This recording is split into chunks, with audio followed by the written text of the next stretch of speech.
작년에 저희 아이들과 함께 정말 거의 처음인 것 같습니다. 코인 노래방을 갔었습니다. 코인 노래방을 갔는데 아이들이 불렀던 노래가 제 마음에 그 이후로 남아 있습니다. 그 노래 이름은 네모의 꿈입니다. 혹시 들어봤는지 모르겠습니다. 가사가 이렇습니다. 네모난 침대에서 일어나 눈을 떠보면 네모난 창문으로 보이는 똑같은 풍경, 네모난 문을 열고 네모난 테이블에 앉아 네모난 조간신문을 본 뒤 네모난 책가방에 네모난 책들을 넣고 네모난 버스를 타고 네모난 건물을 지나 네모난 학교에 들어서면 또 네모난 교실, 네모난 칠판과 책상들, 네모난 오디오, 네모난 컴퓨터, TV, 네모난 달력에 그려진 똑같은 하루를 의식도 못한 채로 그냥 숨만 쉬고 있는 걸. 자, 그러면서 그 다음 가사 이렇습니다. 주위를 둘러보면 모두 네모난 것들 뿐인데 우리는 언제나 듣지 잘난 어른의 멋진 이 말, 세상은 둥글게 살아야 해. 지구본을 보면 우리 사는 지구는 둥근데 부속품들은 왜 온통 네모난 건지 몰라. 어쩌면 그건 네모의 꿈일지 몰라. 1절 가사입니다. 우리가 살아가는 세상이 참 네모가 많습니다. 네모가 정말 보면 다 네모인 것 같아요. 세상만 네모가 아니더라고요. 우리 속도 네모가 많더라고요. 우리의 생각도 네모난 생각이 많아요. 우리의 욕구도 네모난 욕구가 많고요. 우리의 감정도 네모난 감정이 많습니다. 세상이 네모날 뿐만 아니라 우리 안에 네모가 참 많아요. 둥글게 살아야 된다고 하지만 세상도 그렇고 우리 자신도 그렇게 네모난 삶을 살아가는 것을 보게 됩니다. 사각형이 되려면 4개의 꼭지점이 있어야 되고 4개의 변이 있어야 됩니다. 거기에는 각각 90도의 4개의 각이 있죠. 이 각을 일컬어서 앵글이라 그러죠. 각도가 있는 것입니다. 사람은 누구나 각자의 앵글, 각도가 있습니다. 우리가 흔히 이것을 관점이라고 합니다. 혹은 세계관이라고 부릅니다. 우리가 살아가는 각자의 세계관, 앵글 속에서 우리는 사각형의 생각과 사각형의 모양으로 살아가고 있는지 모르겠습니다. 오늘 본문에 등장하는 베드로라고 하는 사람은 예수님께서 부활하시고 승천하신 이후에 초대교회를 책임지고 이끌던 리더였습니다. 그가 폭발적인 성장을 하고 있었습니다. 그럴 땐 베드로에게 한 가지 바뀌지 않는 게 있었습니다. 그에게도 네모난 자기만의 생각이 있었습니다.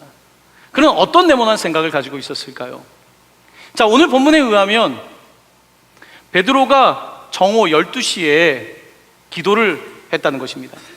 점심을 먹기 전에 기도를 하게 되는데 잠시 환상 중에 들어가게 되었습니다.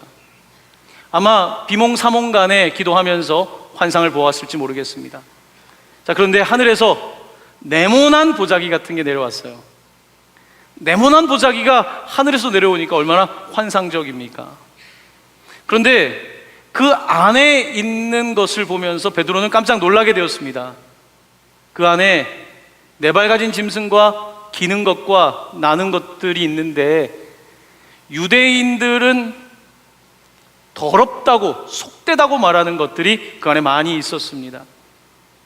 아마 베드로는 많이 놀랐을 겁니다. 근데 그때 하늘에서 또 음성이 들리기를 베드로야 일어나 잡아먹으라. 일어나 잡아먹으라는 거예요. 거긴 파충류도 있습니다. 유대인들이 먹지 않는 돼지도 있습니다. 이것을 일어나서 잡아먹으라는 것은 죽여서 먹으라는 것입니다. 베드로는 상당히 당황했을 것입니다. 자, 그런데 또 하늘에서 음성이 들립니다. 내가 말한 것을 너 스스로가 속되다고 더럽다고 말하지 말아라 라고 말씀하시면서 이것을 잡아먹으라고 말씀하십니다. 저는 시골 출신이 아니기 때문에 동물을 잡아본 경험은 없습니다. 아마 닭을 잡거나 동물을 잡아본 경험들이 있는 분들이 있으실 겁니다. 저는 어릴 때 시골에 가면 할아버지가 닭 잡는 걸 봤어요. 굉장히 좀 두렵더라고요. 그런데 다음번에 할머니가 돼지 잡는 것을 봤습니다. 저희 할머니는 할아버지보다 더 센 분이었습니다. 전 돼지의 울음소리를 잊을 수가 없습니다. 저는 그 이후로 할머니가 두려웠습니다. 여러분, 내가 만지고 싶지 않은 게 있습니다. 그렇죠? 고양이, 강아지는 귀여워서 만질 수 있지만 뱀을 만지기 쉽지가 않습니다. 내가 먹던 것을 먹는 거지 먹지 않던 것을 먹는 것은 어려운 것입니다. 오늘 환상 가운데 하나님께서는 베드로에게 만지기도 싫은 것을 만지라는 거예요. 만지기도 싫은데 그것을 잡아서 죽이라는 거예요. 그리고 그것을 심지어 먹으라는 거예요. 그것과 하나가 되라는 거예요. 베드로에게 이 환상은 굉장히 소화하기 어려운 환상이었습니다. 도대체 어떤 뜻일까? 어떤 뜻일까요? 당시 베드로는 자기의 네모난 생각에 머물러 있었습니다. 그것은 바로 유대인, 나와 같은 유대인들을 위한 복음 사역이었습니다. 베드로 당시에 예루살렘 교회는 성장하고 있었지만 그에게 여전히 유대인이 아닌 비유대인들은 우리와 다른 사람이었습니다. 속된 사람이었고 율법을 모르는 사람들이었습니다. 그들을 만지고 싶지 않았습니다. 그들과 함께하고 싶지 않았습니다. 그들과 함께 먹고 마시는 관계까지 가고 싶지 않았습니다. 베드로는 자기의 네모난 틀을 가지고 있었던 거죠. 하나님께서는 오늘 이 네모난 보자기 같은 바로 거기에 그가 싫어하는 것들, 불편한 것들을 넣으시고 그것들을 잡아먹으라고 하시면서 그의 네모 생각을 바꾸어 주고 있는 장면이 등장하고 있는 것입니다. 사실 우리는 살아가면서 누구나 각자의 네모난 생각이 있습니다. 나는 그렇게 살지 않으면서 아이들에게는 둥글게 살라고 말하는 바로 우리의 그런 모습들이 있습니다. 이런 삶을 살아가면서 사실 우리의 생각을 바꾸는 것이 쉽지가 않습니다. 여러분, 생각 바꾸는 게 쉬워 보이지만 그렇지 않습니다. 왜냐하면 생각이 곧 나거든요. 내가 어떻게 나를 바꿉니까? 나를 바꾸는 건 무척 어려운 일이에요. 자, 오늘 본문 가운데 그런데 이 베드로가 평생 가지고 있던 생각 아닙니까? 평생 가지고 있었던 습관 아닙니까? 평생 가지고 있었던 세계관 아닙니까? 근데 하나님께서 그의 생각을 바꿔주십니다. 그의 생각은 어떻게 바뀌게 된 걸까요? 오늘 본문은 그에 대한 힌트를 제공하고 있습니다. 오늘 읽은 5절 말씀에 보면 이렇게 시작이 되고 있습니다. 내가 욥바시에서 기도할 때에, 그가 기도할 때에 환상을 본 것입니다. 기도할 때에 내가 가지고 있는 네모 생각, 네모 반듯한 생각이 기도 가운데 바뀌게 되는 것입니다. 내가 옳다고 주장했던 내 신념이라고 하는 것이 어쩌면 사람들과 더 많은 기회를 만들지 못하는 개인의 신념이며 하나님의 교회에도 도움되지 않는다는 사실을 그는 깨닫게 되는 것입니다. 우리의 삶에 가장 바꾸기 힘든 나, 어떻게 바꿀 수 있을까요? 부모가 자식을 바꿀 수 있던가요? 내가 배우자를 바꿀 수 있습니까? 아닙니다. 사람은 다른 사람의 말을 잘 듣는 존재가 아닙니다. 그래도 우리가 바뀌려고 한다면 우리를 바꿀 수 있는 분을 찾아야 되겠죠. 바로 그는 우리의 기도의 대상이신 하나님이십니다. 하나님께 기도할 때에 우리가 가지고 있는 생각과 관습에 이제 균열이 생기기 시작하고 그러면서 우리의 생각이 달라지는 것을 보게 됩니다. 오늘 본문 가운데 놀랍게도 베드로는 기도하고 있었습니다. 그런데 그 동시에 기도하는 사람이 또 있었습니다. 그의 이름은 고넬료라는 사람이었습니다. 베드로가 기도하고 있는데 동시에 고넬료라고 하는 사람도 그 시간에 기도하고 있었던 거예요. 고넬료는 로마의 백부장입니다. 그는 비유대인입니다. 비유대인인데 그는 로마의 다신 신앙에 익숙한 사람이었는데 이스라엘에 와서 그의 세계관이 바뀌었습니다. 하나님 한 분을 예배하는 유대인들의 신앙의 모습을 보면서 그도 감명을 받았습니다. 그리고 그는 유대인이 아니지만 유대인처럼 말씀을 공부하고 기도하는 사람이 되었습니다. 하지만 그에게 답답함이 있었어요. 그의 기도하고 나름대로 습관을 쫓아서 신앙생활을 하는데 그에게 답답함이 있었습니다. 그런데 놀랍게도 하나님께서는 오늘 베드로에게 환상을 보여주시고 같은 시간에 고넬료가 기도하게 하셨고 두 사람을 만나게 하셨습니다. 베드로가 고넬료의 사람들이 베드로를 찾을 때에 고넬료의 가정을 방문하게 됩니다. 그때 놀라운 일이 벌어졌습니다. 고넬료가 혼자 있는 게 아니라 자기의 가족과 또한 부하들을 다 모아놓고 있었던 겁니다. 그들은 마치 마른 장작처럼, 마른 장작이 불씨만 되어도 활활 타는 것처럼 그들은 영적으로 상당히 갈급한 상태에 있었습니다. 정말로 말씀을 듣고 싶었는데 시원하게 하나님의 말씀을 전해주는 사람이 없었습니다. 그때 하나님께서 베드로에게 환상을 보여주시고 본인의 네모 반듯한 틀을 벗어나서 비유대인인 고넬료에게 갈 수 있도록 그에게 생각을 불어넣어 주신 것입니다. 베드로는 고넬료를 만나게 됩니다. 그리고 고넬료의 그의 가정에게 예수 그리스도가 바로 우리의 주님이심을 선포하고 말씀을 전할 때에 놀라운 일이 벌어지게 됩니다. 마른 장작 같던 그들에게 말씀의 불이 던져지고 성령의 기름 부으심이 있자 그들이 활활 타오르게 되었습니다. 사도행전 10장은 그들이 방언을 하기 시작했고 그들이 성령을 경험하기 시작했고 비유대인임에도 불구하고 그들에게 나타나고 있는 징조는 하나님께서 그들을 선택하셨다는 것을 부정할 수 없는 영적인 모습이 나타났다는 것입니다. 하나님께서는 일하기를 원하시는데 때때로 우리 자신이 방해가 될 때가 있습니다. 그것은 나의 네모난 생각 때문입니다. 나의 네모난 경험 때문입니다. 내가 생각하는 틀에서 일하기 때문에 하나님께서 일할 때에 우리는 우리 자신을 온전히 내어드리지 못하는 것입니다. 오늘 하나님께서는 베드로를 사용하시는데 그의 네모반 듯한 생각을 바꿔주십니다.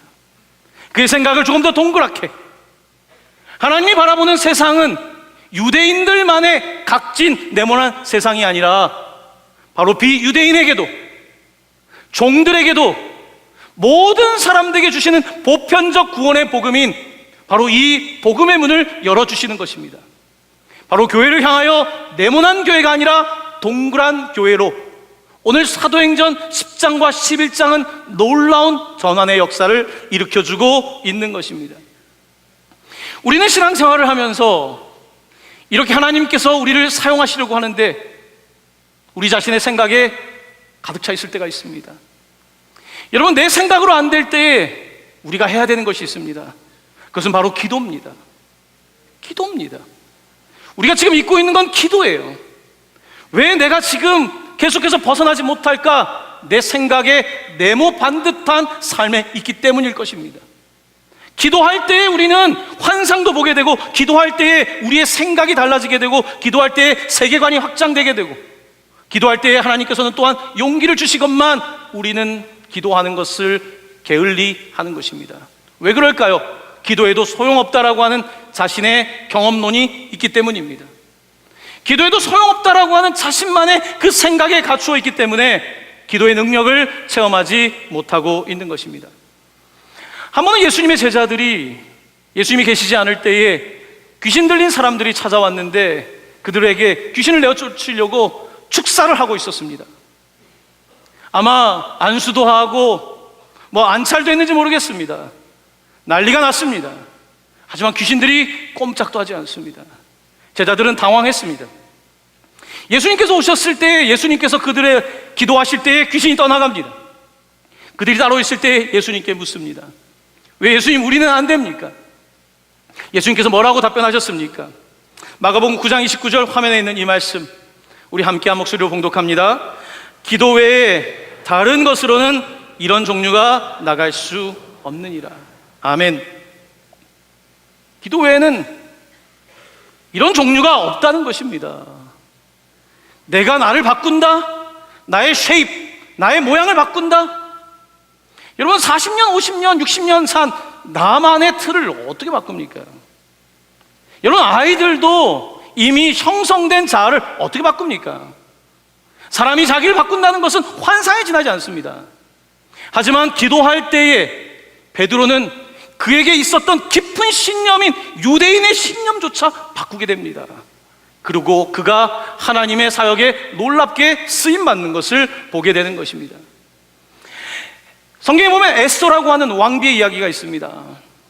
이 에스더, 미모와 학식을 겸비하고 페르시아의 소수민족이지만 여왕이 되었습니다. 그런데 그 당시에도 반유대주의가 있었어요. 유대인들을 몰살하려고 하는 정책이 입법되기 시작했습니다. 하만이라고 하는 사람이 그 일을 하게 되었는데요, 이 사실을 깨닫게 된 에스더의 사촌 오빠인 모르드게는 에스더를 찾아와서 지금 너밖에는 이 일을 해결할 사람이 없는데 좀 이 일에 간섭해달라고 말합니다. 그때 에스더는 기도에 대한 놀라운 고백 하나를 하게 됩니다. 화면에 있는 에스더 4장 16절의 말씀, 저와 함께 한 목소리로 봉독하겠습니다. 당신은 가서 수산에 있는 유다인을 다 모으고 나를 위하여 금식하되 밤낮 3일을 먹지도 말고 마시지도 마소서. 나도 나의 시녀와 더불어 이렇게 금식한 후에 규례를 어기고 왕에게 나아가리니 죽으면 죽으리이다. 아멘. 에스더는 유대인을 몰살하려고 하는 그 계획을 듣고 나서 기도 요청을 합니다. 유대인들이 3일 금식을 하면서 나를 위해 기도해 주십시오. 왜냐하면 지금 규칙에 의하면 왕이 왕비를 부르기 전에 먼저 왕비가 나아가면 왕비가 죽게 되어 있는데, 지금 내가 왕이 부르지도 않은 지가 꽤 됐는데 내가 나가야 되니까요.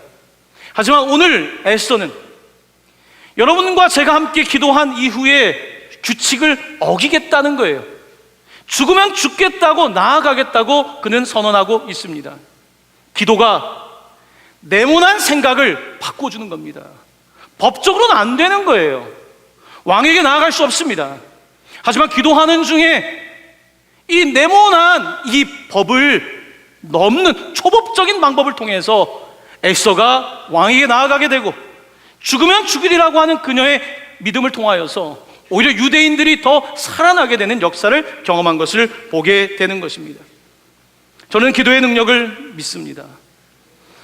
기도는 고집 센 사람을 바꿉니다. 저는 꽤 고집이 센 사람이에요. 아마 저뿐만 아니라 여기 여러분들도 고집이 셀 겁니다. 어쩌면 우리는 고집 때문에 안 되는지도 모르죠. 성경은 우리에게 베드로도 고집이 있었다는 거거든요. 근데 그 베드로의 생각을 기도 가운데, 환상 가운데 하나님께서 바꾸신다고 말씀하고 있는 것입니다. 이런 과정을 통해서 하나님의 역사가 일어나게 되는 거예요. 하나님은 기도 가운데 베드로를 깨닫게 하셨고, 그 같은 시간대에 고넬료가 기도하게 하셨고, 그 두 사람을 만나게 하신 거예요. 여러분, 하나님의 역사는 기도하는 두 사람, 기도하는 사람들이 만나게 될 때 이루어지는 것입니다. 정말 상상도 못했던 일이 벌어지게 되면서 사도행전은 이 사건 이후에 이제 이방인을 향한 복음 사역이 열리게 되는 것을 보게 되는 것입니다. 우리는 살면서 기도해도 소용없다는 말을 종종 하죠. 실망감이 크다는 거죠. 기도한들 뭐가 달라질까? 기도를 또 하고 또 하지만 아무것도 달라지지 않을 때 우리는 그저 좀 무기력해질 때가 있습니다. 그런데 여러분 기억하셔야 될 것은요, 하나님은 하나님의 시간에 일하시지 우리의 시간에 일하시는 분은 아닙니다. 왜냐하면 내가 시간의 주인이 아니라 하나님이 시간의 주인이시기 때문입니다. 하나님께서는 베드로로 하여금 기도하게 하셨고, 그가 오늘 상상하지 못했던 시간에 기도 가운데 나타나셨고, 고넬료를 만나게 하셨고, 새로운 역사를 이루신 것을 보게 됩니다. 왜 나에게는 이렇게 기도 응답이 없을까? 왜 나는 이렇게 늘 답답한 삶을 살까? 우리는 불평할 때가 있습니다. 제가 2년 전에 이스라엘에 갔을 때에 제가 이상하게 독일 자매님들이 그때 많이 와서 그랬는지 참 독일 자매님들의 순수한 믿음에 놀랐습니다. 한 자매가 30대 자매였는데요, 같이 공부를 하고 참 밝고 한 열흘 동안 같이 식사를 하면서 공부를 했기 때문에 많이 가까워졌었습니다. 근데 어느 날 자기의 삶을 저에게 이야기하는 거예요. 저는 목사인 걸 알고요. 자기는 오랜 동안 결혼에 대한 기도를 했다는 거예요. 독일에 많은 크리스찬이 있는 것 같지만 정말로 신실한 크리스찬이 찾기가 너무 어려워서 자기는 정말 신실한 크리스찬이 아니면 결혼할 마음이 없기 때문에 기도하는데 지금 7년, 8년 계속 기도하고 있다는 거예요. 근데 하나님이 이렇게 응답을 안 해주신다는 거예요. 자기는 나이가 들어가고 실망을 하게 되고, 그리고 저에게 그런 이야기를 하더라고요. 이제 외로움이 깊다는 거예요. 내가 어떻게 해야 될지 모르겠다는 거예요. 그런 이야기를 하면서 이 자매가 저에게 결론적으로 그런 이야기를 하더라고요. 그래도 어떡하겠냐고. 기도. 나는 여전히 기도할 수밖에 없다고. 하나님이 시간의 주인이니까. 그러면서 자기는 그래도 끝까지 기도하겠다고. 그냥 누구나 만나는 것이 아니라 기도하면서 사람을 찾겠다는 그런 이야기를 하는 것을 전해 들었습니다. 하나님에게는 하나님의 시간이 있습니다. 제가 대학교 때 2박 3일 동안 저희 과 답사를 간 적이 있습니다. 이 사학과는 보통 안동이나 이런 역사적인 장소를 가죠. 전 종교학과를 다녔기 때문에 종교 답사지를 갔었어요. 그 여행이 가장 신나는 여행이었는데 그 여행에 저희는 계룡산을 갔습니다. 계룡산을 2박 3일 동안 가는데 관광버스에 저희들이 한 분을 초대했어요. 한국에서 꽤 저명한 무당이었습니다. 무당이 2박 3일 동안 저희와 함께 했어요. 교수님과 학생들과 함께 했습니다. 계룡산에 올라갔어요. 많은 소위 영적인 사람들도 봤고요. 근데 그날 아침에 계룡산 정상에 올라갔는데 신이 이분에게 내린 거예요. 막 학생들에게 예언을 해주는 거예요. 막 예언을 해주니까 어떤 학생들은 그 예언을 듣고 막 울어요. 너무 잘 맞추니까. 이제 저를 보면서 저에게도 예언을 해주셨어요. 저에게 인도를 갈 거라고 하더라고요. 그리고 35세까지는 절대 결혼을 못 한대요. 저는 그 말을 듣고 나서 굉장히 실망을 했습니다. 왜냐하면 당시에 저는 연애 세포가 없었거든요. 연애가 뭔지 잘 몰랐어요. 아, 나는 35살까지 결혼을 못 하게 되는구나. 믿을 수도 없고 안 믿을 수도 없고. 무당의 말인데 근데 이런 말은 또 가슴에 깊이 남아요. 아, 나는 그래, 별로 매력이 없구나.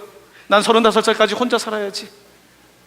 이런 생각을 그냥 막연하게 그냥 듣고 있었습니다. 제가 26살에 유학을 갔습니다. 유학을 가면 공부를 열심히 해야 되는데 27살에 지금의 아내를 만나서 연애를 시작했습니다. 28살에 결혼에 골인했습니다. 어제 결혼 19주년을 맞이했습니다. 여러분, 저도 됩니다. 하나님의 때가 있어요. 하나님의 시간이 있어요. 기도하는 가운데 하나님이 일하시는 방식이 있어요. 19년을 돌아보면서 제가 아내에게 물어봤어요. 당신 나랑 19년 결혼 생활이 어땠어? 물어봤더니 저는 남자들은 좀 착각하며 살잖아요. 아, 고마워, 사랑해, 역시 자기는 최고야, 이런 얘기를 해야 되는데 눈을 지그시 감으면서 모든 것이 은혜지. 여자분들은 굉장히 현실적이잖아요. 모든 것이 은혜지 하는데 더 이상 긴 말을 하지 않더라고요. 여러분, 제가 유학을 가서 공부할 줄 알았지 그렇게 빨리 결혼을 할 거란 저는 상상을 못했습니다. 하나님의 때가 있더라고요. 하나님의 시간이 있더라고요. 내 시간에 내가 하는 게 중요한 게 아니라 하나님의 시간에 일이 되는 것이 참으로 중요하더라고요. 근데 우리는 하나님을 신뢰하지 못하고 기도하기보다는 또 좌절하고 실망하고, 왜냐하면 기도해도 안 된다는 것을 우리가 때때로 느끼니까요. 하지만 기도하는데 안 되는 게 아니에요. 아직 하나님의 때가 이르지 않은 것이에요. 하나님은 나에게 더 많은 훈련을 요구하고 계신지도 몰라요. 아직 내가 너무나 네모나기 때문에 그럴 수도 있어요. 하나님은 내 네모난 생각을 바꾸시고 일하려고 하시는데 여전히 내 주장과 내 상식을 가지고 일하기 때문에, 내가 바뀌지 않기 때문에 하나님께서 일하지 않는지도 모르는 것입니다. 오늘 본문 말씀 가운데 하나님께서는 이렇게 베드로, 교회의 가장 중심되는 인물인 그의 네모난 생각을 바꾸어 주고 계십니다. 그렇습니다. 오늘 우리의 삶에 네모난 것을 동그란 걸로 바꿀 수만 있다면 얼마나 우리의 삶이 더 풍성해질까요? 오늘 설교의 제목은 둥근 네모 교회입니다. 여러분, 교회 네모나요. 네모나다는 것은 각자 교회마다 원칙이 있어요. 미국 같은 데 가면요, 흑인 교회가 있어요. 제가 처음 갔던 흑인 교회는요, 예배를 드리는데 얼마나 뜨겁게 하는지 거기는 모두 방언해요. 저는 그날 잊을 수가 없어요. 갔는데 흑인 분들이 오셔가지고 저의 귀에 대고 할렐루야를 빨리 하라는 거예요. 할렐루야를 빨리 하면 방언을 할 수 있으니까 빨리 할렐루야 하라는 거예요.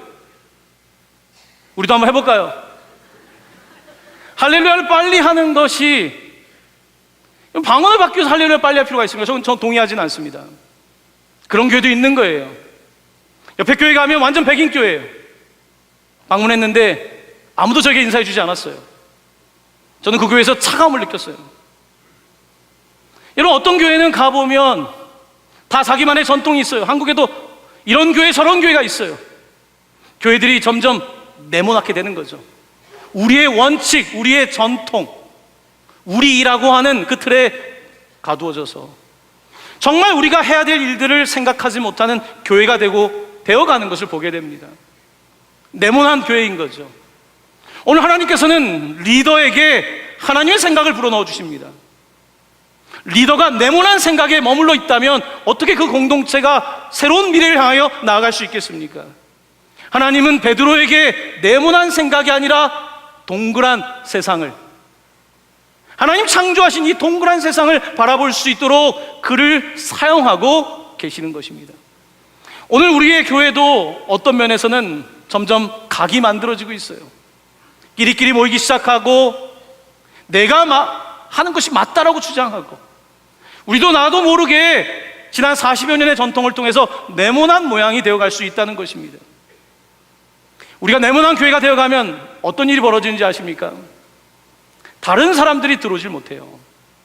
다른 사람이 그 네모남에 들어올 수가 없어요. 특별히 우리의 자녀들이 들어올 수가 없어요. 네모난 그 모양에 우리 아이들이 맞지가 않는다는 것입니다. 요즘 자녀들 세대가 교회를 떠나가요. 교회에 오면 온통 네모밖에 없으니까요. 그래서 이 자녀들에게 우리가 소망을 주는 것이 아니라 너도 와서 네모가 되라고 말하니까 싫은 거예요. 어떻게 하면 우리 교회가 네모난 교회를 넘어서서 좀 둥근 네모가 될 수 있을까? 사람이니까 네모죠. 그렇지만 어떻게 조금씩 다듬어질 수 있을까? 어떻게 둥근 교회가 될 수 있을까? 이것은 어느 교회나 오늘 본문을 통하여 바라보아야 되는 주님이 주시는 하나의 모델인 것입니다. 어제 당회가 있었습니다. 당회에 저희가 한 가지 제안을 드렸어요. 이 제안을 드리기 전에 우리 청년부 목사님과 땅밟기를 여러 차례 했습니다. 저희가 153 학교가 있는 곳에 유한대학교 옆입니다. 선교사님들이 세운 땅이죠. 이제 그곳을 제가 자주 가게 되면서 제 눈에 보이는 사람들이 있었어요. 그것은 바로 대학생들이었습니다. 버스에 서면 수많은 학생들이 들어가는데 제 마음속에 저 친구들은 주님을 알까? 가장 중요한 때인데 20대 정말 돌이키기 어려운 시간인데 저 친구들이 주님을 알까? 그런 마음이 들었어요. 그곳을 갈 때마다 저의 마음속에 계속해서 불편한 마음이 드는 거예요. 왜냐하면 요즘 젊은이들이 교회까지 오질 못하니까요. 네모난 교회에 오지 않으니까요. 어떻게 하면 그들에게 다가갈 수 있을까? 어떻게 하면 좀 더 둥근 교회를 만들 수 있을까? 생각을 하는 중에 우리가 청년들을 오히려 개척을 시키면 좋겠다. 이들이 나아가서 본인들이 할 수 있는 역량을 발휘할 수 있도록 하면 좋겠다라고 하는 생각을 하게 되었고, 우리 당회에 그 의견을 내고 이제 교회를 개척해 보기로 저희들이 결정을 했습니다. 누군가에게 손을 내밀지 않는다면 여러분 거기에 결합은 없는 거예요. 누군가는 기도해야 되고 그 기도할 때 하나님께서는 놀랍게도요, 또 내가 몰랐던 사람이 이미 기도하고 있는 사람을 만나게 하세요. 그러면 그때부터 일이 되기 시작하는 거예요. 여러분 요즘 젊은이들이 많이 힘들다고 하죠. 오늘 이 자리에도 우리 젊은이들이 있는 줄 압니다. 하지만 젊은이들의 생각도 요즘은 네모내지기 시작했어요. 어릴 때부터 이 치열한 경쟁 때문에 네모난 생각 속에서 네모난 삶을 살기 시작했어요. 여러분 그렇게 세상이 만들어진다면 얼마나 세상이 각박하게 되겠습니까? 저는 우리 교회가 네모나죠. 하지만 그 앞에 둥근이라고 하는 말을 붙였으면 좋겠어요. 둥근 네모교회, Circle Square Church. 스퀘어긴 스퀘어인데 그 앞에 서클이 있는 Circle Square Church, 둥근 네모 같은 그런 교회가 되면 얼마나 좋을까. 여러분, 사도행전에 있는 교회들은요, 나름대로 자기들이 다 사각의 모양을 가지고 있었어요. 하지만 사도행전을 보면 교회는 계속 기도합니다. 하나님, 다음은 어디로 가야 됩니까? 기도합니다. 하나님께서 환상을 보여주세요. 그러면 이쪽 교회가 개척이 돼요. 또 사람들이 모여서 하나님, 저들은 어떡합니까? 또 기도하기 시작해요. 하나님께서 환상을 보여주세요. 그리고 준비된 사람들을 만나게 하세요. 그리고 교회를 만들게 하세요. 사도행전은 끊임없이 둥근 모습으로 교회를 만들어가는 것을 보게 되는 것입니다. 교회는 본질적으로 선교적 교회예요. 교회는 본질적으로 동심원 교회예요. 마크 배터슨이라고 하는 미국의 젊은 목사는 미국의 시카고 대학교에서 풀 스칼라십을 받았지만 포기했어요. 나는 젊을 때 주의 종이 되겠다. 워싱턴 DC에 교회를 개척했어요. 지금은 그가 개척한 교회가 하나가 아닙니다. 젊은 사람이 개척한 교회가 독일에도 세워졌어요. 여러분, 우리의 생각은 너무 작아요. 네모난 생각에 가득 차 있어요. 여러분, 우리가 부천에 있는 계안동에 있는 교회라고 해서 여기에만 교회가 있다고 생각하면 안 됩니다. 이미 네팔에 학교가 세워지고 있잖아요. 일본 선교를 8년 동안 진행했잖아요. 한국에도 대안학교를 시작했잖아요. 또 다른 개척을 왜 못합니까? 왜 우리가 할 수 없다고 생각합니까? 교회는 우리가 생각하는 네모가 아니라 하나님이 생각하는 동그라미이기 때문에 우리는 끊임없이 도전할 수 있고 나아갈 수 있는 것입니다. 우리가 바꾸어야 될 지점은 무엇일까요? 어디에서 바뀌어야 될까요? 여러분, 가장 바꾸기 어려운 것은 세상이 아닙니다. 납니다. 나예요. 내 네모를 바꾸기 시작할 때부터 하나님이 일하기 시작하실 거예요. 내가 가정에서 내 네모를 바꿔서 동그라미가 되기 시작할 때 우리 가정을 바꾸실 거예요. 교회 공동체 안에서 내가 네모 각진 사람이 아니라 내 자신을 내어놓고 하나님께 드리기 시작할 때 하나님께서 일하기 시작하실 거예요. 우리 교회 성도들끼리 일하시는 게 아니라 하나님께서는 예비된 또 다른 사람들을 준비해 주실 것입니다. 부천 동반교회는 사각형이 아니에요. 끊임없이 동그라미로 나아가는 그런 교회예요. 하나님께서는 그런 교회를 만들기 위하여 오늘 우리를 불러주시는 것입니다. 사랑하는 성도 여러분, 어디서부터 시작할까요? 다시 기도하십시오. 성도님들의 기도가 끊어진 것을 봅니다. 기도하지 않는 분들이 너무 많아요. 기도를 믿지 못해요. 기도의 능력을 신뢰하지 않아요. 하나님이 주신 꿈에 대하여 관심이 없어지기 시작했어요. 지극히 현실주의자가 되기 시작했어요. 다시 기도하지 않으면 우리는 환상을 볼 수도 없고 내 생각을 바꿀 수도 없고 그리고 하나님께서 주신 사람을 만날 수도 없는 것입니다. 다시 기도하셔야 합니다. 기도할 때에 하나님께서 여러분을 네모에서 둥근 네모로 바꿔주실 것이고 여러분을 통하여 위대한 일을 행하실 것입니다. 그 놀라운 하나님의 역사가 사랑하는 모든 성도님들과 우리 교회 공동체에 나타나게 되기를 예수님의 이름으로 간절히 축원합니다. 아멘.